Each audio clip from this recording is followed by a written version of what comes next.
Can a debt too heavy for you to carry be legally paid by someone else? We left Ruth waiting quietly in the dark. It is midnight on the threshing floor. The harvest work has stopped, and Boaz startles awake to find someone lying at his feet. He asks a simple question, "Who are you?" And she answers, "I am Ruth, your handmaid." She follows that introduction by asking him to spread his skirt, or his covering, over her. This is a formal legal request. She is invoking an established Israelite law by identifying him as her near kinsman.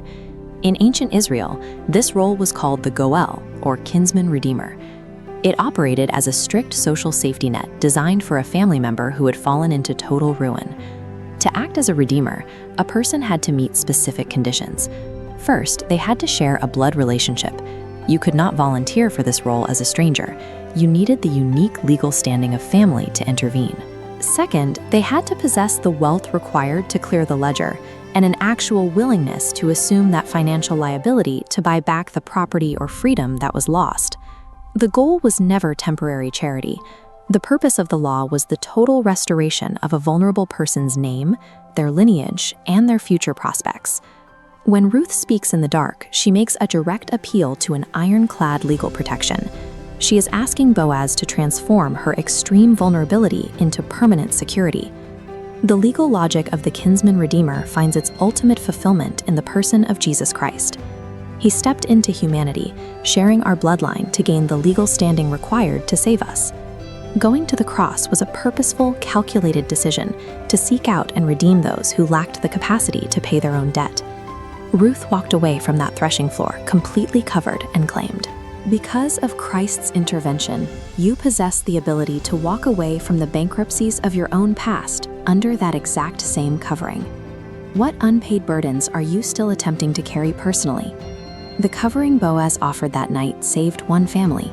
It stood as a temporary shadow of the permanent spiritual redemption Jesus offers to everyone. In the ancient world, a redemption was never finalized in a field at midnight. It had to be executed publicly and settled officially before the elders at the city gate. Think back to Ruth's origins in the land of Moab.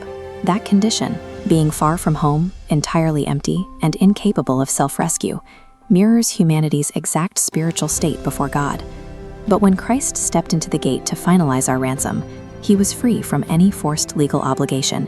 His intervention was motivated entirely by love. The Apostle Paul outlines the exact terms of this transaction here in Ephesians chapter 1, verse 7.